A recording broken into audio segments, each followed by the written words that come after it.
Hey, hey, hey, hey, hey. It's been a minute, YouTube. Hello. This is Coco929 coming at you once again. With all the foolishness going on in the world, I just thought I would come on and just let y'all laugh at me again. How about that? Okay. It's been so much going on, even on the YouTube streets. I've been roller skating through, and it's just been one thing after another. I'm like, dang, man, chaos everywhere. But I tell you what, one of the best things, I'm going to say this, there is this content creator named Nicole Tyler. I am so happy for her, for her newness and her standing in her uh, in where she belongs. I see her elevating and everything. And sometimes when we go up, we can't take a lot of people with us. Sometimes things fall off, need to fall off of us so that we can go up. A lot of times we are being held down and we don't know that we're being held down. And to not want to be a part of something that no longer suits you, there's nothing wrong with that. There's nothing wrong with that at all. So my hat is off to her and anyone else who is walking in their newness, who wants to elevate, who wants to see how high they can soar. My hat is off to you, and may God be with you on every endeavor. With the darkness trying to hit the earth now, we need more light, more loving, more joy, and things like that than ever before. So I always try to be a beacon of light and from my platform, and just speaking to people's life and just let them know that through God all things are possible. So like I said again, NT, congratulations to your new beginning. Congratulations, boo. Again, you can go as far as your mind, your heart, your level of belief in oneself can take you. Kudos to you. All right, moving forward. So, you guys, I have been sitting around and I'm trying to finish up my third book, right? I'm just not motivated enough right now to do it. And I should be, but I'm not. And I'm going to have to try to get in a man frame so I can go ahead and finish this book up, because I have a series of children's books that I'm supposed to write. And now is the time to do it. But I'm bouncing between going ahead and selling food. Right now, since people can't go in and dine and they have to pay for food, you might as well pay for some good southern cooking. And everybody knows that this chick right here, Coco, got it going on, okay? In the food industry, I got it going on. So I'm thinking about that, and then also getting my home store off the ground. What I mean by that is, like my great auntie sell ices and pops and things like that, and um, you know, just they stuff that people want, and they don't have to go to the store and spend all that godforsaken money, and they can just come and get a ice. Their kids can get ices, different flavors, healthy ices, for like a quarter or 50 cent for my cups, and they can get the pops. If you want a generic pop, 30 cent. If you want a real pop, 60 cent. And everything. So I have that entrepreneur spirit. It comes easy for me. I have so many things that I'm already doing that's in the work. I'm having my website built. On my website, it's going to be 2-4, because some of you all know that I actually also preach. So I'm like I said, I did voiceovers for cartoons. I sing. I I am an author twice removed. I write poetry. Um, I'm a doctor, and everything, and so I want to be able to see patients online, and that'll be a way also that people can book a consultation with me, as well as you know when they need to be seen, they can log on this and pick me if they so desire. Let's see. what else? It's a whole lot of stuff I do. But anyway, I don't want to get into too much because, again, it's certain sectors that like to dox people, so it's crazy. Um, but, anywho, I have decided that from today until the end of the week, I'm going to make sure that I increase my water, I increase my green tea.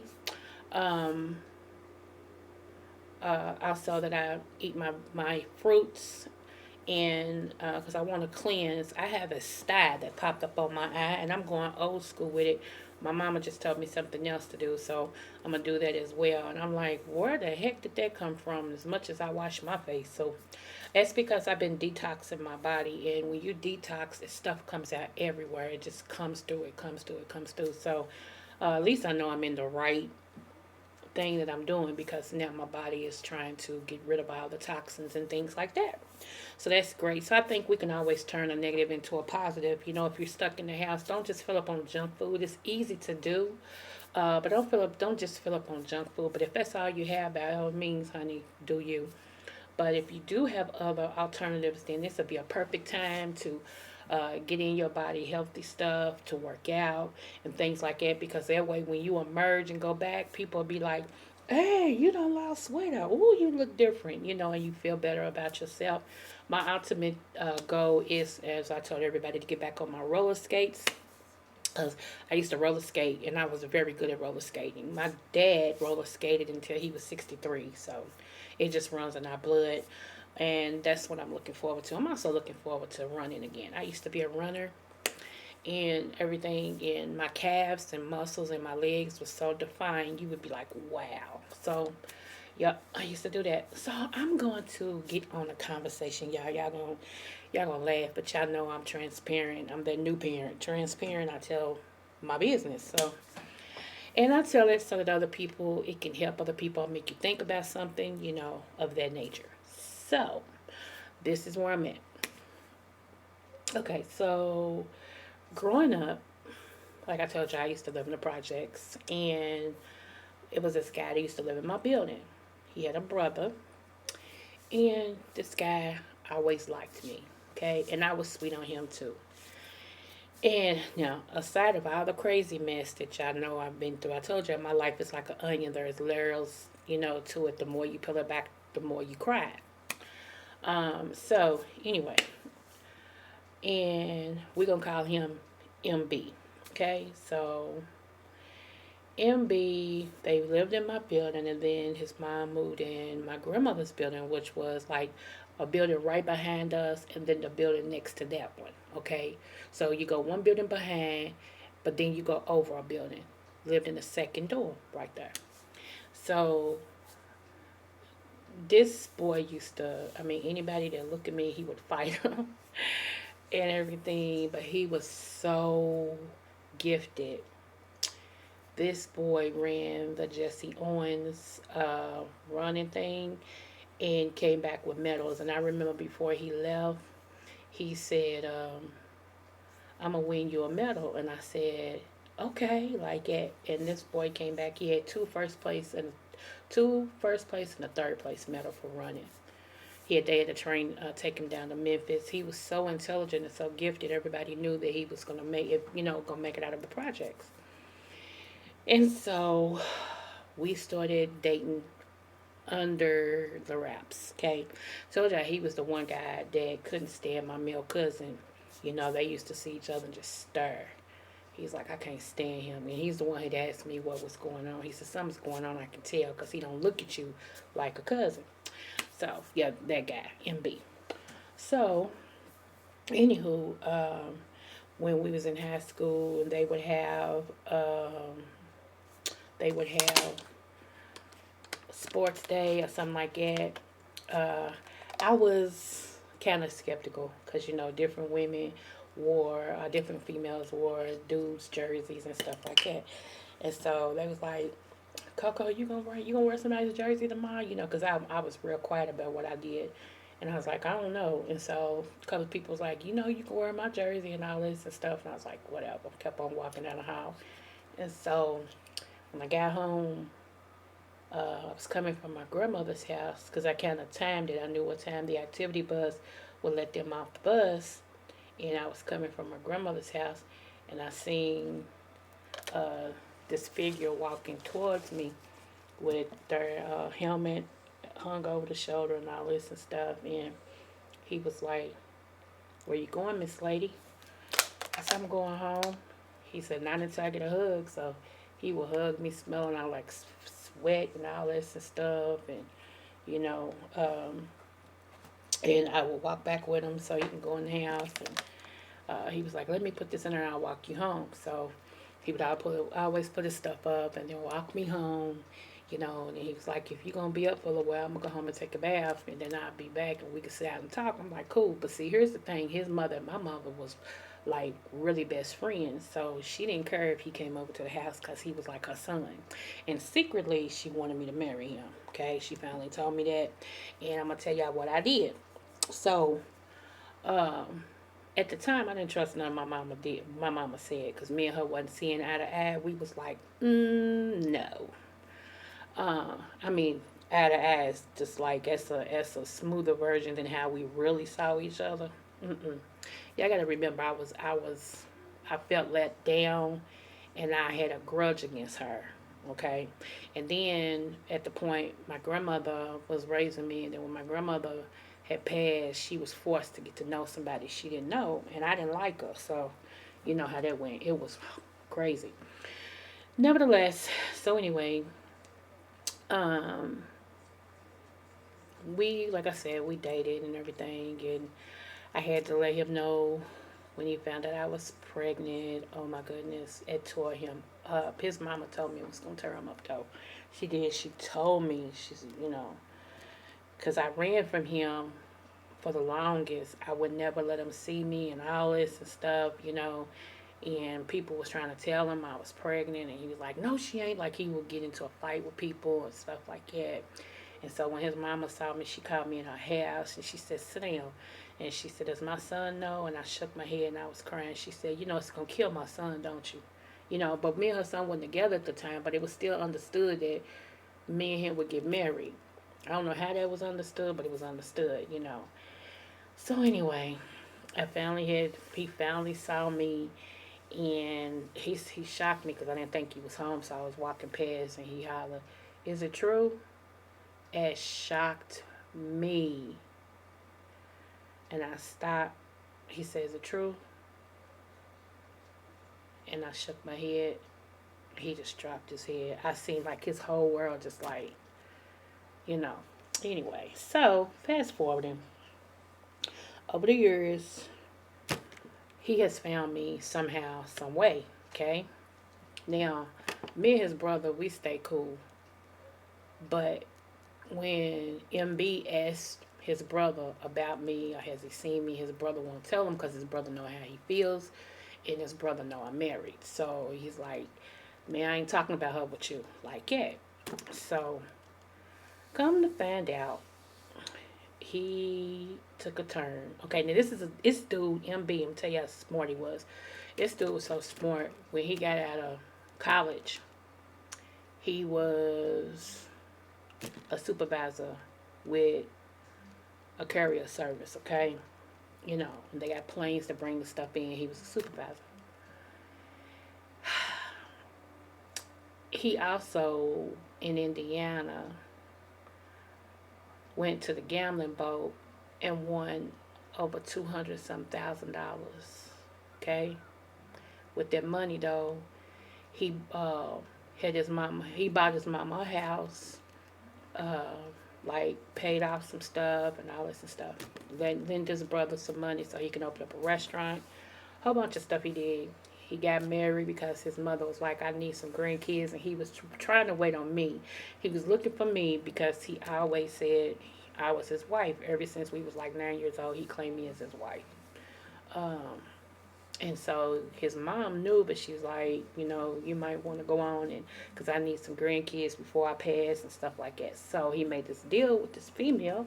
They got married, all this and stuff. Okay, so one day he saw me over my mom's house. My husband was over, the kids. This was a while ago, and he seen me outside. He backed our way up. He said, "Well, hi, Miss Lady." Like that. I said, "Well, lo and behold." How are you? And instantly, of course, my smile got real big, and he was smelling like Chester Cheetah and all this and stuff. And he got out of the car, and he was like, "I've been looking for you over the years." I said, "So I hear, you know." And anyway, I was like, "Yeah, me and my husband, we here with the kids." He said, "Hmm." I said, "Stop it," you know. So all right. So he came in to say hi to my mom because my mom always said, you know, that's her son. She's always claimed him as her son.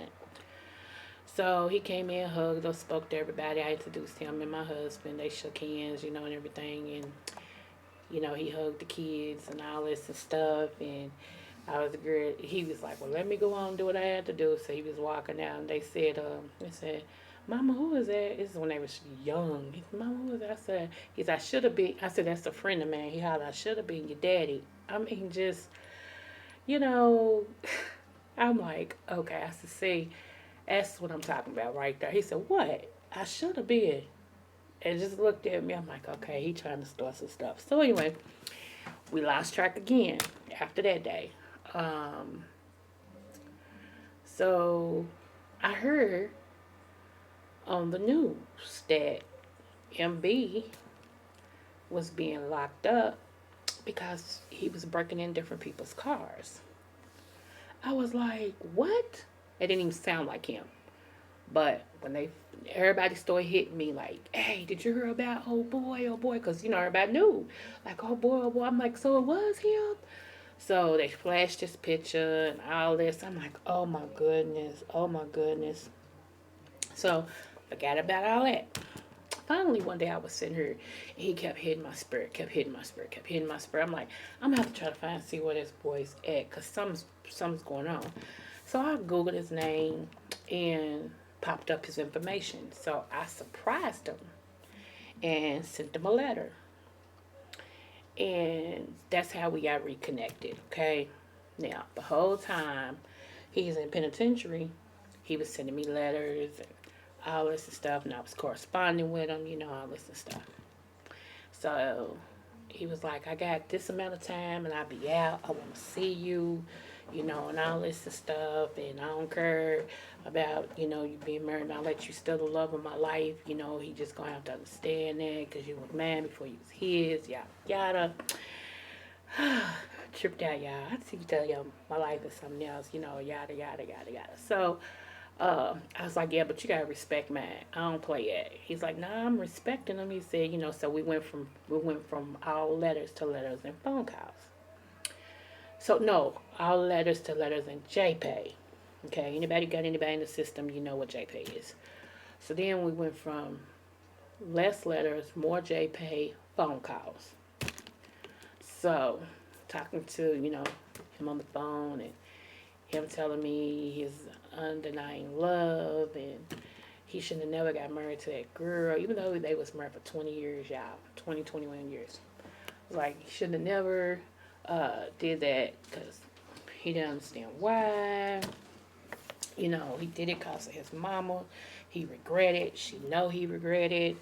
And all this and all that. And she knows about me. She knows how he feels about me. And all this stuff. And then he was like, I messed up because I sent a JPay that I had for you. I sent it to her. And she was like, really?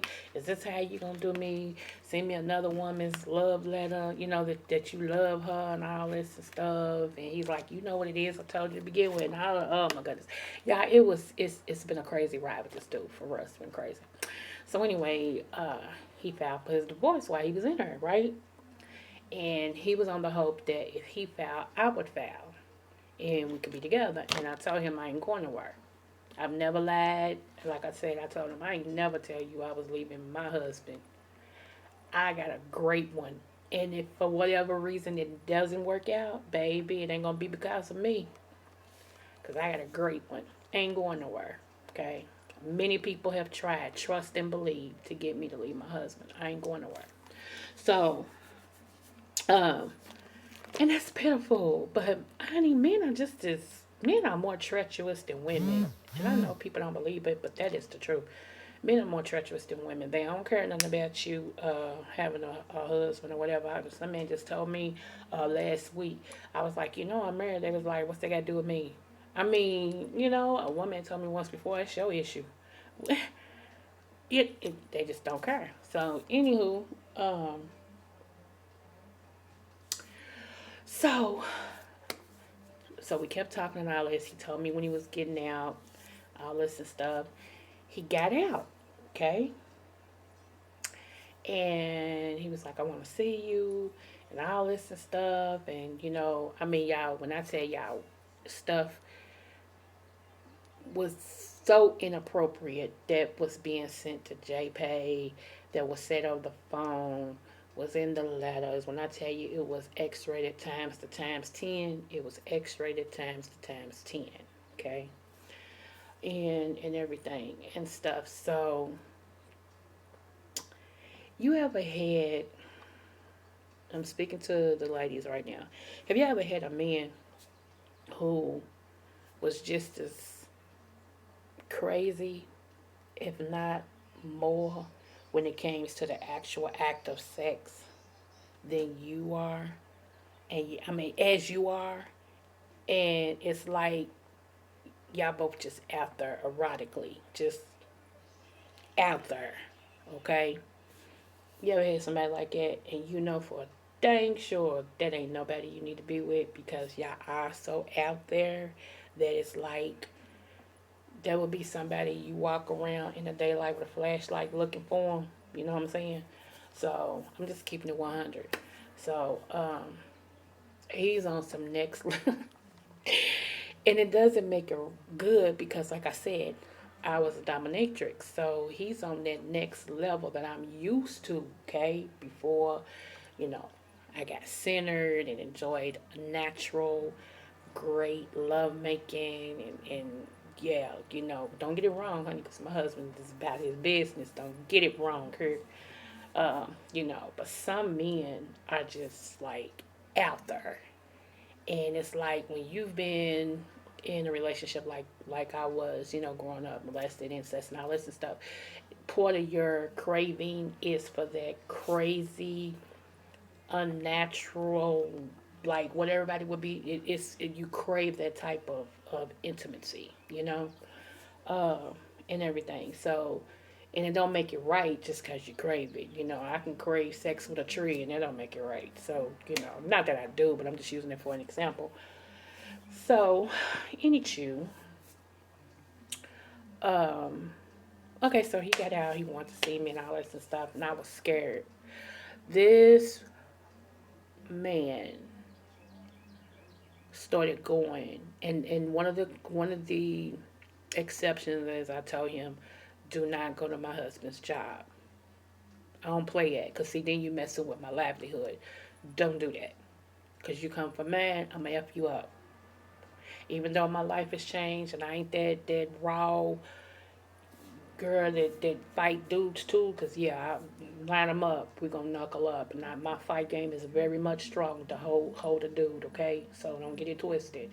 But even though I'm not that type that do that now because my temper doesn't run me, mess with my husband. You'll see that side of me come straight back out. Plays not about man. So that was the thing. However, the halfway house that he was in was around the corner from my husband's job. Now that was the devil all day long. Do you hear me? God had nothing to do with that. So he said, you gonna get mad at me? I said, why? He said, cause I was hungry, so I had to get me something to eat. You know what's around the corner from me? And I was like, he said, all I did was just order me something to eat. He said, but he stopped me and was like, hey, ain't you such and such a? He said, and I squared up, was like, yeah. He said, I thought so. He said, my name is. And he said, I looked at him. He said, I was like, what's up? He said, what's up? I'm like, oh my goodness, oh my goodness. Cause see, okay, again, y'all, I don't hold nothing from my husband. So, but here's the thing. My husband used to be his coach when they were when me and MB, we the same age. Well, he's a year older than me, but we're around the same age, and my husband's older than us. And so my husband used to be his coach when he was in his early teens. Okay, his baseball coach. So he remembers the guy. And then when I was talking to MB, I said, he said he used to be your coach. And he was like, he said, you did? Wow. Like that. So it brought his memory back too. He's like, dang. So anyway, he's like, but I'm sorry, he got my girl. So, I'll be cordial, but that's about as good as it gonna get. So, trust me, he ain't trying to be your friend. He watching you. I said, I know my husband. He ain't stupid by no means. He's watching you. I'm like, oh my goodness, y'all. So it was a trip, y'all. It was a trip. So it got to be a point where he became obsessive with me. And this just happened in 2019, okay? He became obsessive with me to where he started getting crazy. He would go to my husband's job and just stand there and look at him. Like, my husband be, because he was a manager. So my husband be doing what managers do, making sure everything flows right, stuff like that. And he would just come in and stand and just look at my husband, you know. And so my husband would notice him. He wouldn't look at him sometimes. He would just notice him, keep doing what he doing. Because, like I said, ain't nothing about my husband slow, not at all. And that man can kill you with one punch. So, then he would leave out and he would call me. I just saw your husband and everything. And, he would just be growling and screaming and all this and stuff. I'm like, what is wrong with you?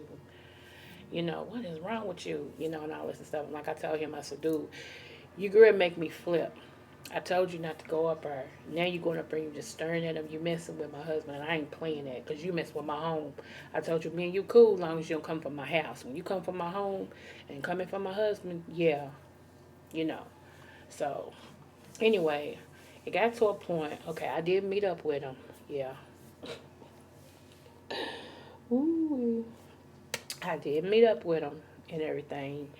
And he wanted to talk. Matter of fact, I met up with him twice. Both times, of course, he gave me money and everything. And I was like, thank you, you know. But like I told him also, I said, you're messing with my home, and I can't let you mess with my home. No, no, I ain't. No, I ain't. Okay, look. Okay, how about this? How about this? Okay, how about I take being the other man? Y'all hear this? Hello, is this on? Hello, listen. He said, I take being the side man. I take being the other man. Just don't cut me off. Just now, mind you, we hadn't been together. Only thing I gave this man was conversation and a dream. That's it. But he told me I'll be the side man. I'll play my position. Just I'm sorry. I ain't gonna go up there no more. I promise. I ain't, I'll listen stuff. Come on, please. Y'all, it was messed up. I was like, you willing to be a side? Yeah, I had never heard that before. That a man was willing to be a side piece. He's like, yeah, man. He said, man, whatever it takes just to stay with you. He said, I don't want you to cut me off. He said, whatever it takes just to stay with you for real. I'll be the side dude. I don't care. Just don't cut me out for real, man. Don't. I'm like, yeah. And if y'all see this dude is 6'1", a solid 201. I'm talking muscles like everywhere. Somebody who runs, lift weights. I mean, nice looking guy. If you see him, you'd be like, dang. Yeah, very much bow-legged. Tan color, haircut real nice. Just intelligent. Very intelligent. I was going to tell y'all, he used to work up under the governor. I mean, not the governor, the mayor. Before he went, and I don't know, he told me what happened, but this man was making 80 grand a year. Get that. 80 grand a year before he went to penitentiary. And he was a supervisor with the postal service. So that's all I'm gonna say about that. Keep it moving. So anyway, I said nope. We can still be friends. That's it. And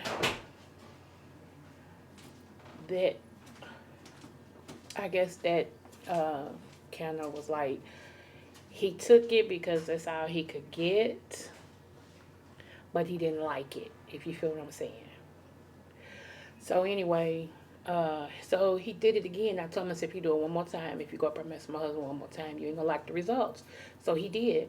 So he called me on the phone, and I didn't answer because I sat back and said, okay, I'm gonna have to make this plain. So I called him. He didn't answer. I said, I know he's at work, but let me leave this message. And I told him, I said, I asked you not to play with my husband because if you really love me and care for me, you wouldn't make it hard for him, which will make it hard for me and mine. I said, so since you have no more control over yourself than what you do, don't call me ever again. Don't text me ever again. I'm done. I don't want to see you. No, we can't be friends. That's it. I said, matter of fact, after I leave this message, I'm changing my number. Goodbye. And I did. I did just that because you're not great. You're not great to torment my husband or me. Sorry. So, okay. Somebody had called my house once.